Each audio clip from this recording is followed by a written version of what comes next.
χωριά της υπαίθρου, μακριά από τις πόλεις, εκεί όπου ο χρόνος κυλά πιο αργά, οι άνθρωποι ζουν με τα λίγα, όχι από επιλογή, αλλά από έλλειψη επιλογών. Οι ανάγκες δεν είναι πολλές, είναι μόνο οι βασικές. Νερό, τρόφιμα, φάρμακα, μία κουβέντα. Περιμένουν απλώς έναν άνθρωπο, κάποιον να περάσει, να ρωτήσει, να μείνει λίγο.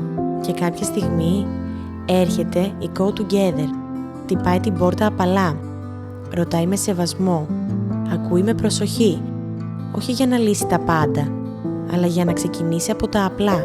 Να δει τι χρειάζεται, τι μπορεί να αλλάξει ή να βελτιωθεί. Μία ομάδα εθελοντών και επαγγελματιών αξιολογούν και σχηματίζουν ένα θεραπευτικό πλάνο με το ίδιο το άτομο. Γεροντολόγος, κοινωνικός λειτουργός, κοινωνική φροντίστρια, νοσηλεύτρια. Μπαίνουν στο σπίτι με σεβασμό για ό,τι χρειάζεται. Στήριξη, ασφάλεια, φροντίδα, ανεξαρτησία. Αλλάζουμε το χώρο του σπιτιού του ατόμου. Βάζουμε λαβές στήριξης, αλλάζουμε έπιπλα, αναδιοργανώνουμε.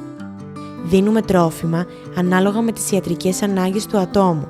Προσφέρουμε αναπηρικά αμαξίδια και ηλεκτρικά κρεβάτια. Μα πάνω απ' όλα είμαστε εκεί. Όμως η καινοτομία μας δεν είναι μόνο αυτό που δίνουμε. Είναι συνεχή συνεργασία μας με τις κοινωνικές υπηρεσίες των Δήμων και εθελοντές των Ιερών Μητροπόλεων. Όλοι μαζί δίνουμε λύσεις και κυρίως αυτονομία. Τα άτομα που ενδυναμώσαμε γίνονται εθελοντές μας και βοηθούν με τη σειρά τους συνανθρώπους που έχουν ανάγκη. Αυτή η αλυσίδα ανθρωπιάς αναγνωρίστηκε ως βέλτιστη πρακτική από την Ευρωπαϊκή Ένωση. Δεν αλλάζουμε τον κόσμο, αλλά μπορούμε να αλλάξουμε την ημέρα ενός ανθρώπου. Να του δώσουμε φροντίδα, ασφάλεια και ελπίδα.